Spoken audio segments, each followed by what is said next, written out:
What if the strongest years of your life were being stolen and you didn't even realize it?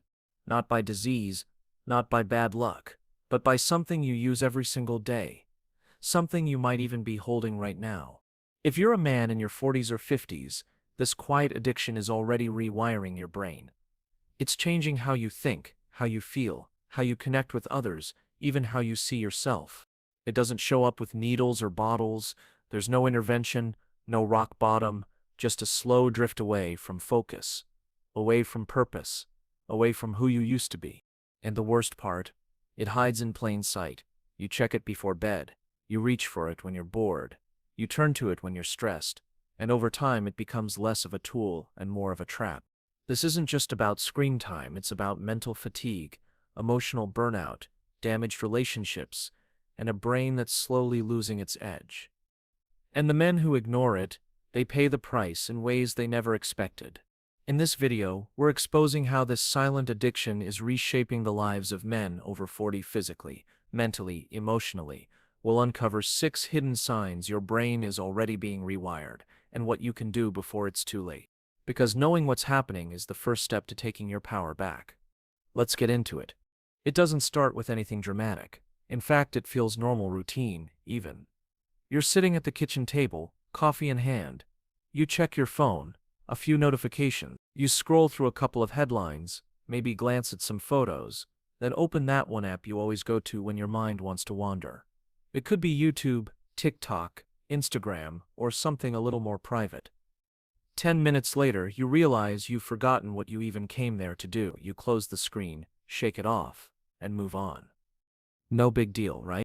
But that 10 minutes happens again and again. What you don't realize is that each of those moments is a micro hit, a tiny surge of dopamine flooding your brain. Dopamine, the feel-good chemical. It's the same brain chemical that lights up with food, love, sex, achievement. It tells your brain, that felt good. Do it again. But here's where it gets dangerous. The brain was never built for the kind of stimulation we get from modern technology. When you were younger, feeling good came from real things.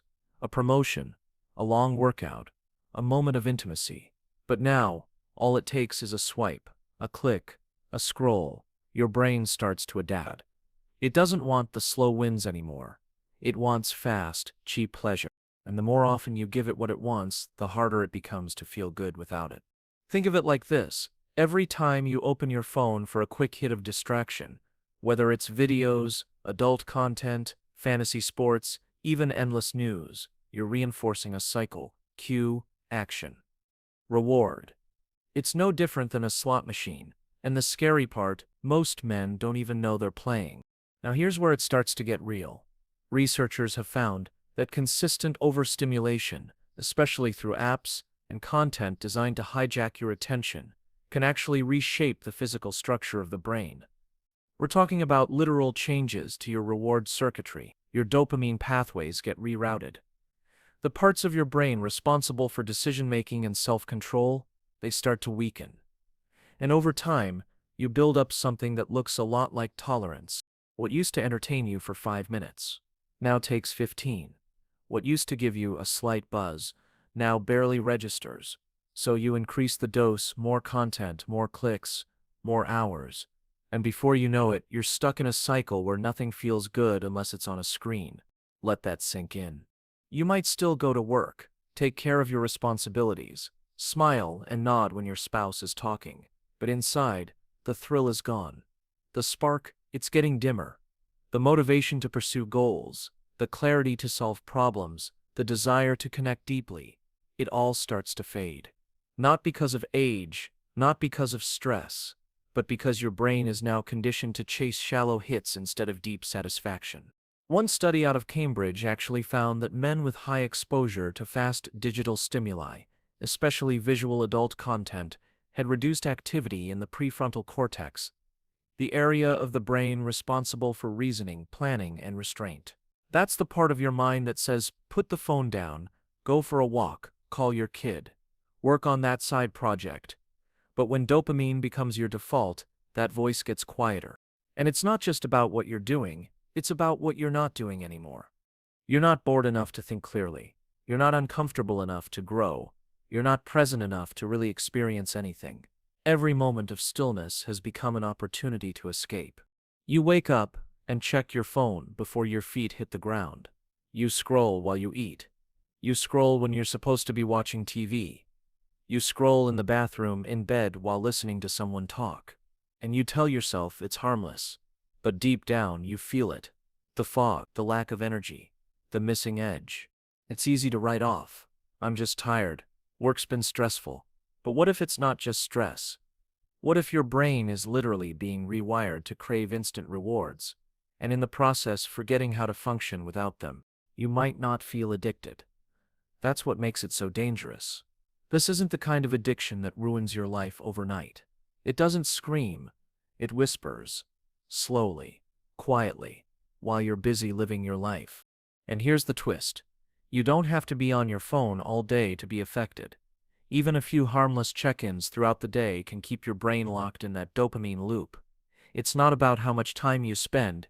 It's about how often your brain is trained to expect stimulation. That constant anticipation is what keeps the loop alive. And it doesn't reset at night. In fact, the cycle continues while you sleep. Exposure to blue light and dopamine-fueled late-night scrolling messes with melatonin levels, disrupts REM sleep, and leaves you waking up groggy, irritable, and already craving another hit to feel normal. What we're seeing isn't just distraction. It's degeneration.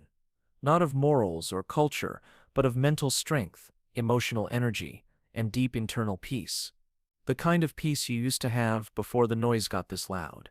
The worst part: this kind of addiction doesn't end with a crash. It ends in quiet surrender. You stop trying to push yourself. You stop reaching out. You start living on autopilot, still breathing, still functioning, but the fire is gone. But that's just the beginning. Because once the dopamine loop gets you hooked, it starts draining more than just your mental energy. And what happens next affects every part of your life. At first, it just seems like you're tired. You misplace your keys. You forget why you walked into the room. You reread the same paragraph 3 times, and it still doesn't sink in. You start telling a story, and halfway through you pause, not for dramatic effect, but because you genuinely forgot where you were going with it. These little slip-ups don't feel alarming. You chalk it up to age, stress, maybe lack of sleep. But over time, something deeper starts to change. Focus becomes a struggle. You open your laptop to get work done, and 20 minutes later, you're neck-deep in articles you didn't mean to read, videos you didn't plan to watch, tabs you didn't mean to open. You close them all with a sigh, feeling scattered, foggy, unproductive. You say to yourself, tomorrow will be better. But it isn't. Because the problem isn't time, it's attention. And attention, once fractured enough times, doesn't just come back on command. Men in their 40s and 50s often don't realize how precious mental sharpness is until it begins to dull. You're used to being the problem solver, the guy people rely on, the one who remembers the details, connects the dots, makes decisions under pressure. But when your brain starts feeling like it's running through molasses, everything changes. And what most people don't realize is that this isn't just about aging. It's about overload. When your brain is constantly switching tasks, scrolling, swiping, checking, refreshing, it never gets the deep, focused time it needs to process information or build memory. It's like trying to fill a glass of water while shaking it. Nothing stays, and over time, your ability to concentrate, retain, and recall starts to fade. Not because you're getting old, but because your attention is being pulled apart one notification at a time. Neuroscientists call it cognitive fatigue. It's what happens when your mental resources are drained by constant stimulation. You're not just tired, you're mentally depleted. And once you're in that state, even simple tasks feel overwhelming. A basic email takes 20 minutes to write. A conversation drifts off mid-thought. You walk into the grocery store and forget what you came for. You laugh it off, but deep down, there's a quiet worry. Is something wrong with me? But here's the truth. It's not early onset dementia. It's not inevitable decline.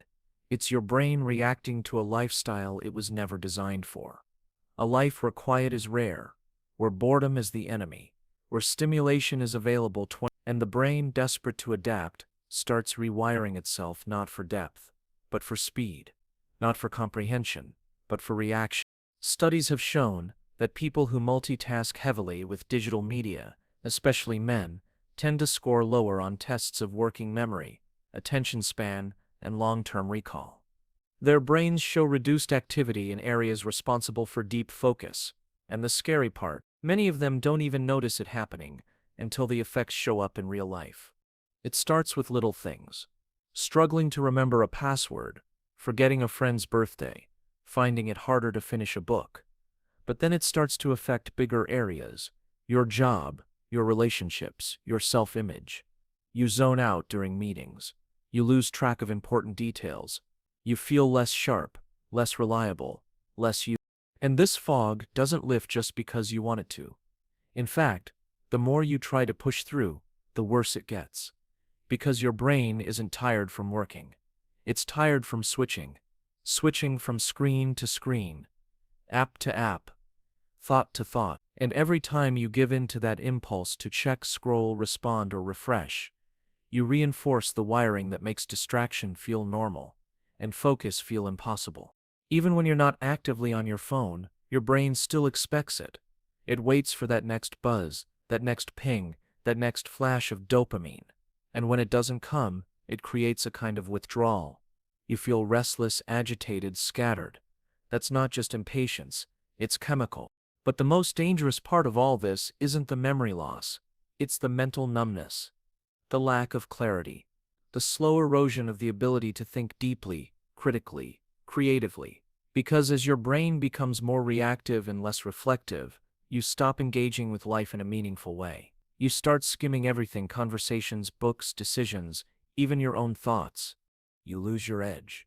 Not in some dramatic fall off a cliff way, but in subtle everyday moments where you feel just a step behind yourself, where the thoughts come slower, the words don't land right, the motivation fizzles out halfway through the day. And instead of addressing it, you reach for the same thing that caused it: a screen, a distraction, a cheap fix that only makes the fog thicker. Men used to be proud of their mental clarity. It was part of their identity. Sharp, focused, reliable. But now, many walk around in a state of low-grade confusion.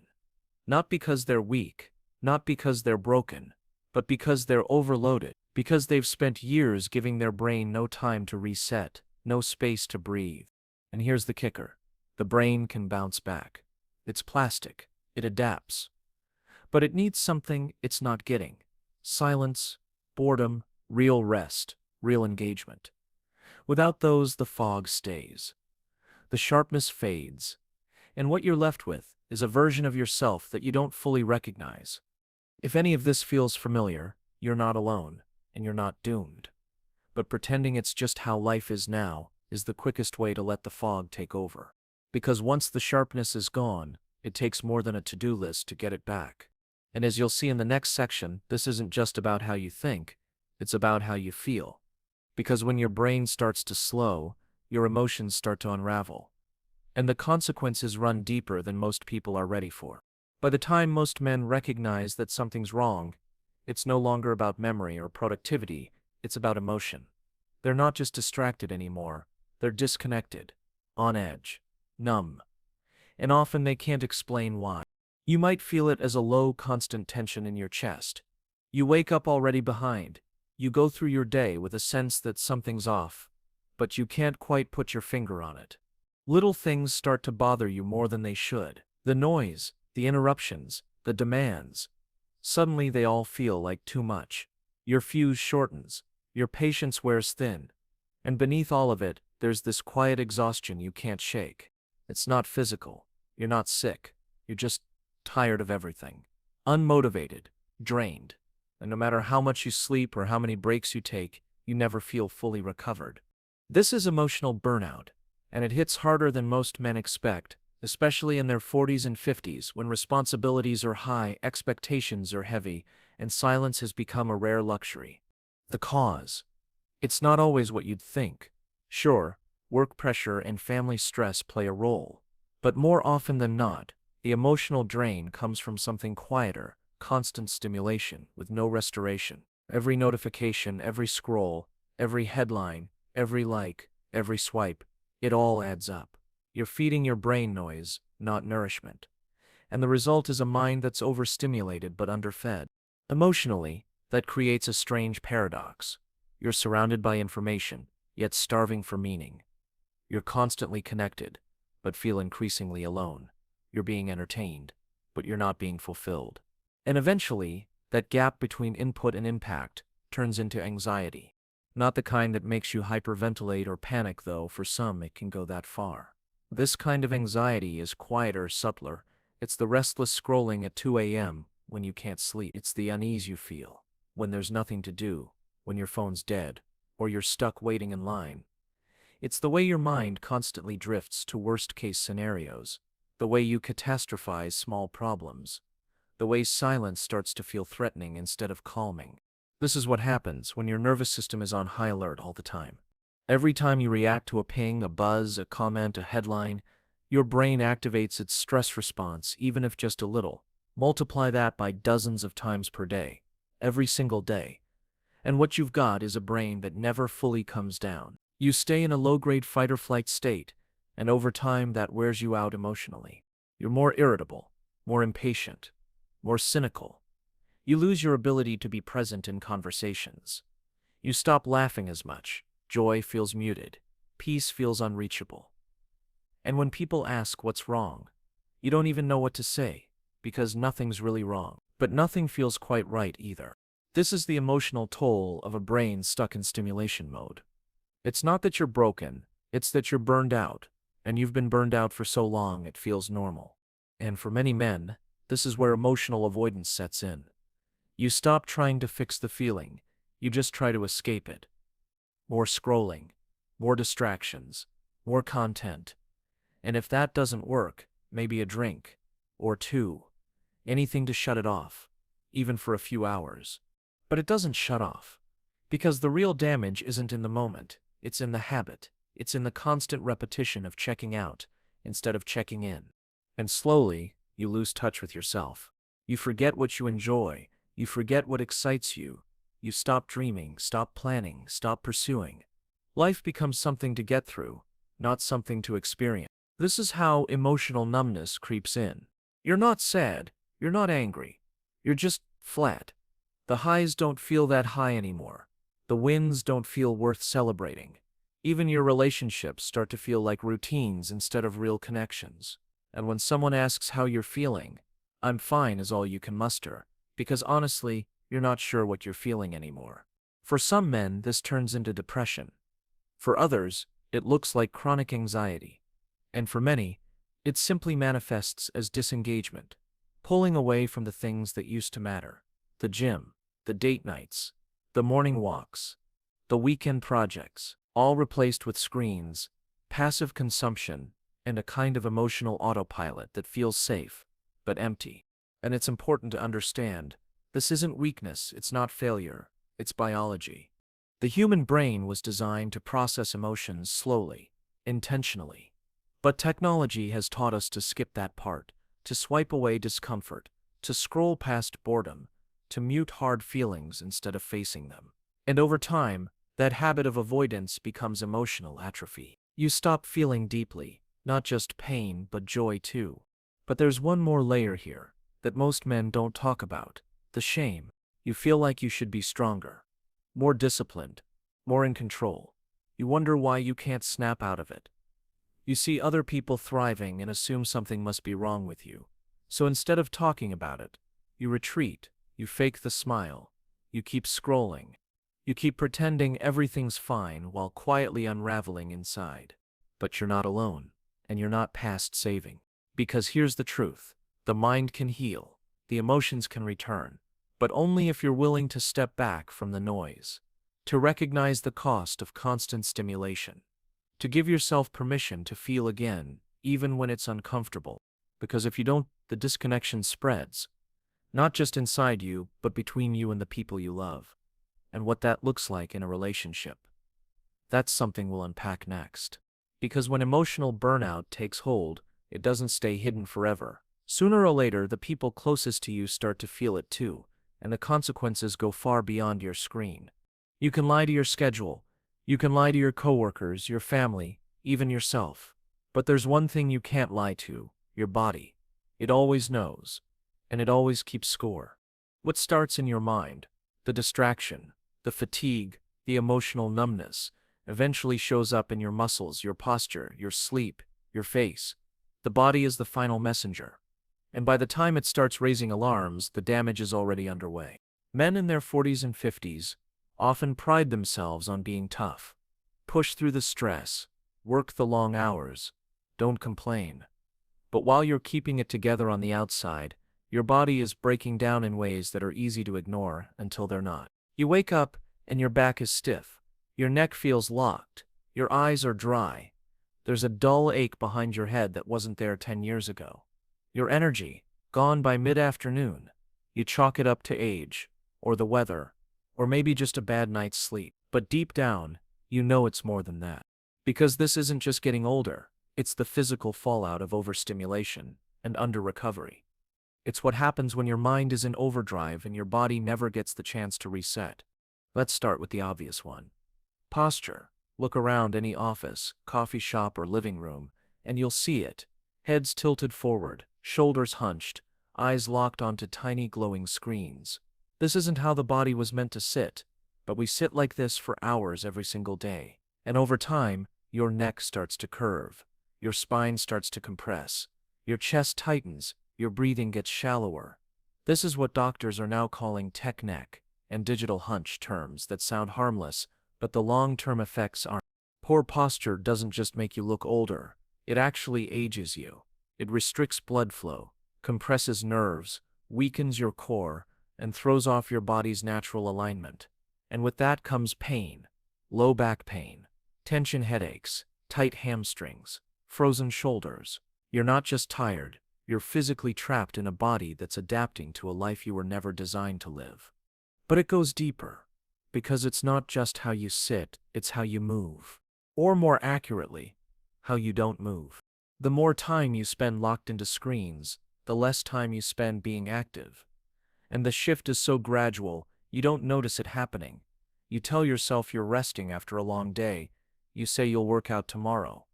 But tomorrow keeps getting pushed back, and without realizing it, you've transitioned from an active lifestyle to a sedentary one, without ever making the decision consciously.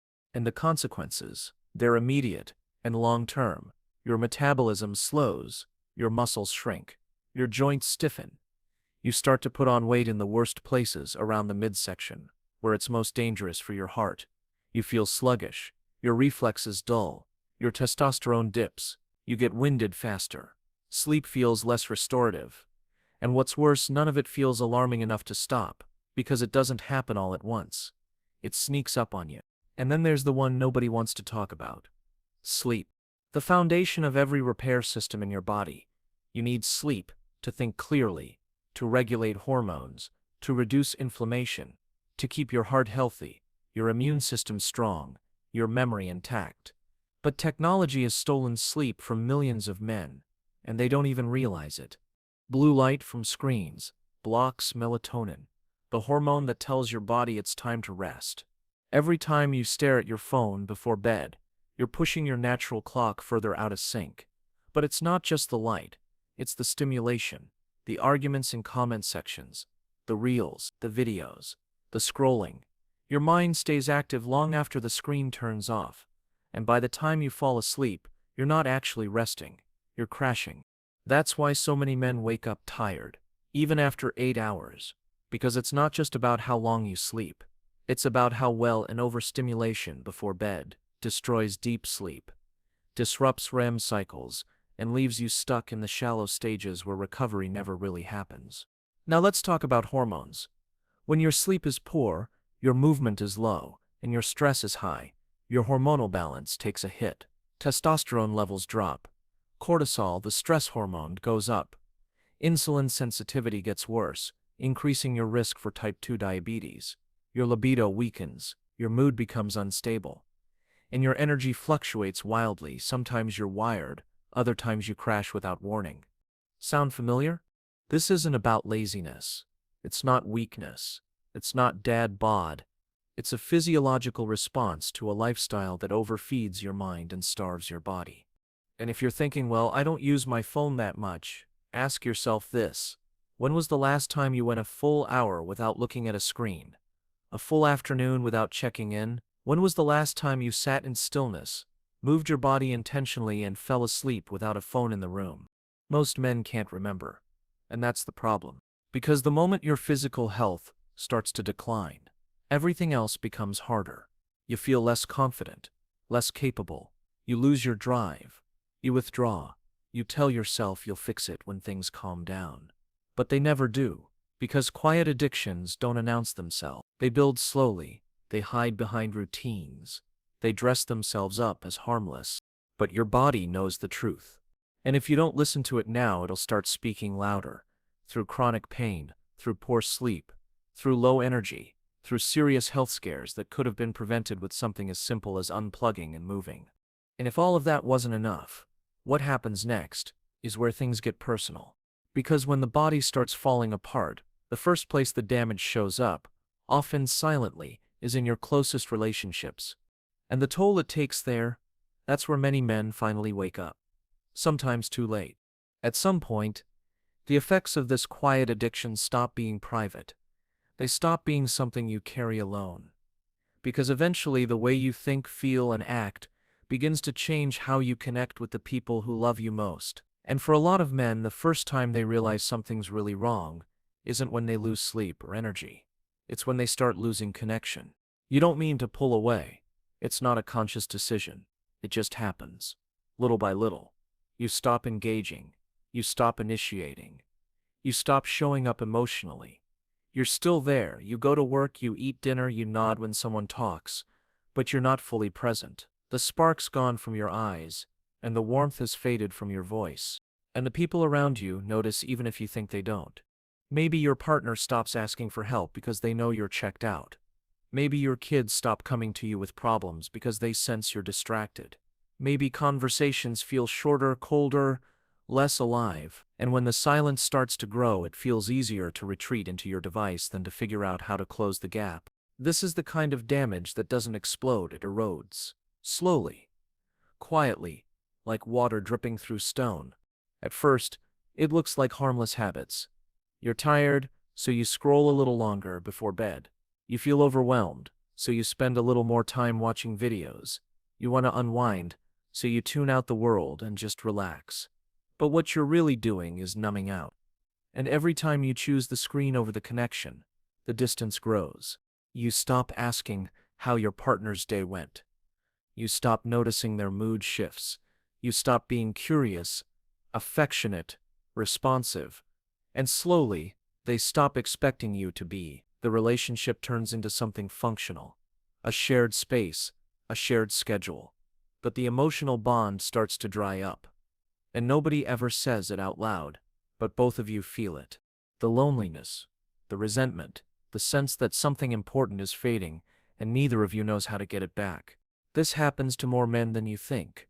Not because they don't love their families, but because they're so mentally and emotionally burned out, they don't have the energy to connect anymore. They've given so much of their attention to screens, to stimulation, to escape, that they have nothing left to give the people they care about, and that creates a ripple effect.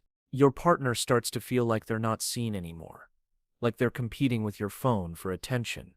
They feel rejected, not dramatically, but constantly, a dozen little moments a day, where they hoped for your presence and didn't get it. Over time, that rejection turns into bitterness. Bitterness turns into distance. And distance turns into damage. Sometimes the damage is repairable. Sometimes it's not. You don't always notice it happening in real time. You notice it when your partner stops reaching for your hand, when they roll over in bed without saying goodnight, when family dinners get quieter, when laughter disappears from the house, when the connection that once felt natural now feels like a task, something you have to remember how to do. And it's not just romantic relationships that suffer. Friendships start to fade too. The calls become less frequent. The texts go unanswered. You bail on plans more often. You tell yourself you're just tired, or busy, or not in the mood. But the truth is, you've forgotten how to show up. You've replaced real human contact with constant digital stimulation, and your social muscles have atrophied.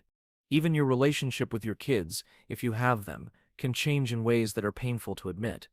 They start to see you as distant, uninterested, glued to your screen. You're there, but not with them. You miss the little moments, the ones that only happen once, the random questions, the inside jokes, the shared meals, the conversations that build trust and memories. And one day, you realize that you were so busy scrolling through other people's lives, you forgot to stay present in your own. And here's the hardest truth. Most people don't say anything until the damage is already done. Your partner might not tell you how hurt they are. Your kids might not explain how disconnected they feel. Your friends might not confront you. They just slowly start to withdraw. And by the time you realize something's wrong, they're already emotionally gone. All of this sounds heavy, and it is. But it's not hopeless, because what this addiction breaks, it can also be reversed. But only if you're willing to see it for what it is. A slow, silent drift. A pattern of escape disguised as convenience. A habit that started with harmless scrolling and ended with you missing the people right in front of you. You don't have to do a digital detox or throw your phone away. But you do have to make a choice, to be present, to check in, to look someone in the eye, to put the phone down, not forever, but long enough to let real connection breathe again. Because what your family wants most from you isn't money, or success, or constant solutions. What they want is you, your attention, your presence, your curiosity, your laughter, your love. And if you've been gone, mentally, emotionally, even just a little, it's not too late to come back.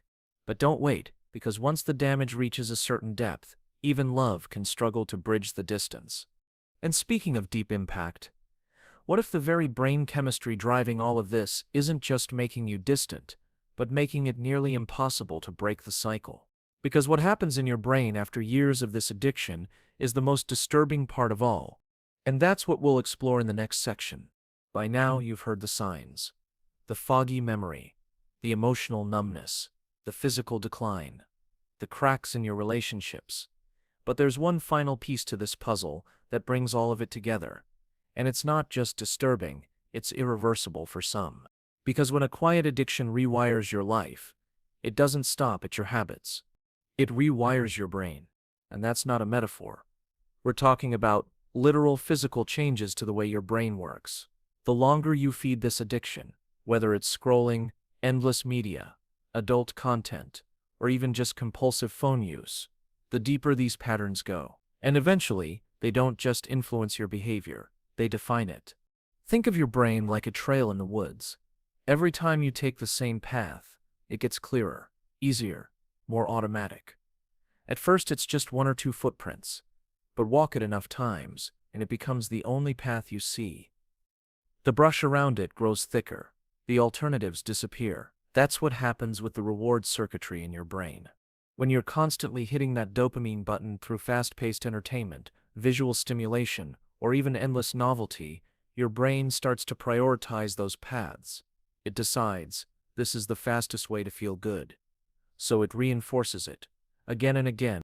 The prefrontal cortex, the part of your brain responsible for discipline, foresight, logic, starts losing ground to the limbic system, which is all about urges and impulse. The rational voice in your head gets drowned out by a faster, louder one that just wants more. More clicks, more content, more escape. And here's the terrifying part. The brain doesn't know the difference between what's good for you and what's merely stimulating. It only knows repetition, reinforcement, reward. So if your default becomes cheap, fast gratification, your brain starts tearing down the wiring for long-term focus, deep effort, and delayed reward. In short, you become addicted, not just to the content, but to the feeling that content gives you.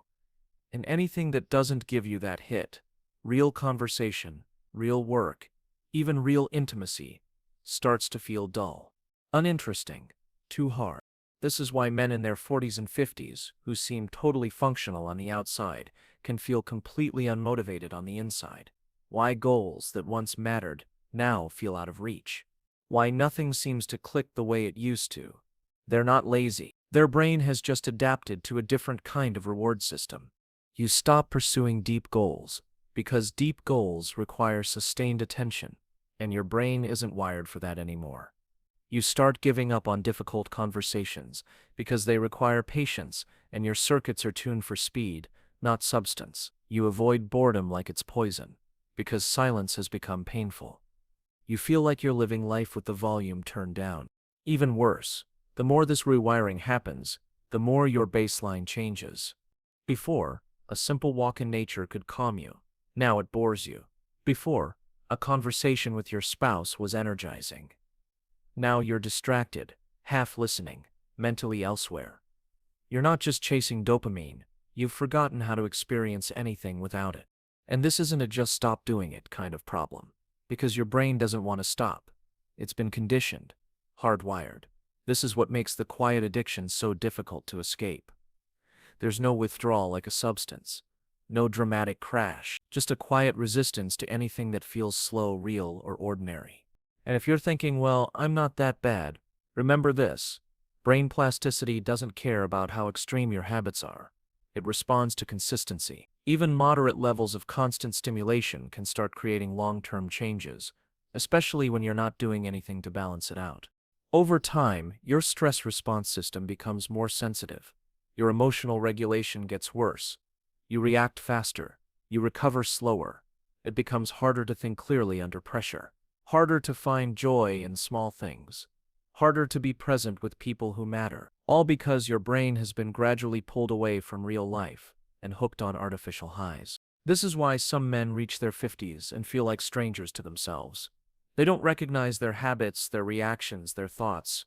They've lost touch with their values, their purpose, their identity. Not because of one big moment, but because of thousands of small daily rewires that led them down a path they never chose consciously. And here's the cold truth. Some of this rewiring is permanent. If you go long enough without addressing it, your brain starts pruning unused circuits. It decides, he doesn't need discipline anymore. He doesn't need deep focus. He doesn't need curiosity or creativity. And it starts shutting those capacities down. Not entirely, but enough that they become difficult to access again, like rusty gears that used to run smoothly, but now creak and groan every time you try to turn them. But it's not all bad news. Because the same brain that rewires toward destruction can also rewire toward recovery. But it doesn't happen by accident. It happens with intention, replacing fast hits with real connection, trading constant consumption for mindful creation, choosing discomfort, yes, choosing it because you know that pain is part of rewiring too. Your brain isn't fixed, but it is responsive. If you stop feeding the dopamine machine, if you learn to sit with boredom again, if you reconnect with physical movement, with purpose, with silence, you'll start to feel the change. Not overnight, not with one good day, but gradually, powerfully, like a fog lifting after years of dull skies. And you'll start to recognize the old version of you again. The one who could focus, the one who felt alive in the moment, the one who cared, the one who wasn't always chasing the next high. That version of you isn't gone. He's just buried, underneath the noise, the habits, the rewiring. But he's still in there. And the choice to bring him back, it starts now. Because the longer you wait, the deeper the wiring goes. And eventually you won't just forget who you were, you'll forget that you ever had the power to change. And after everything you've heard so far, maybe the most important question is this. What if this wasn't just about addiction? What if this was a warning sign that your entire life is running on someone else's code? And if that's the case, what would it take to finally rewrite it? Sometimes it doesn't hit you all at once. Sometimes the realization doesn't come from a major event or some huge dramatic collapse. Sometimes it comes in the quietest moment, when you're sitting alone in a room that used to feel like home, and suddenly it doesn't anymore. For Mark, it started with a routine checkup. He was 53, married, 2 grown kids, steady job, still in decent shape. From the outside, nothing looked wrong, but he couldn't shake the feeling that something was off. He'd been forgetting things more often. His sleep was restless. He found himself zoning out at work, losing track of conversations, rereading the same email over and over. His wife had started pointing things out too. You never really talk anymore. You're always on your phone. Are you okay? He'd shrug it off. I'm just tired. But the truth was, he didn't know what he was feeling. Everything felt dull, disconnected, like he was going through the motions of his own life. At the doctor's office, The nurse asked him how much screen time he thought he had daily. He laughed. He didn't really know. A couple hours, he guessed? But later that night, he checked his screen time report for the first time in months. 7 hours and 42 minutes. It didn't even count the time on his laptop or TV. Just his phone. He stared at the number like it belonged to someone else. But deep down, he knew it was right. Morning scrolls, lunchtime YouTube, late-night rabbit holes, checking news, checking stocks, checking nothing in particular. It had become a reflex, a routine, his invisible comfort blanket. That night, for the first time in years, he turned his phone off at 9:80 p.m. Not silent, not do not disturb, completely off.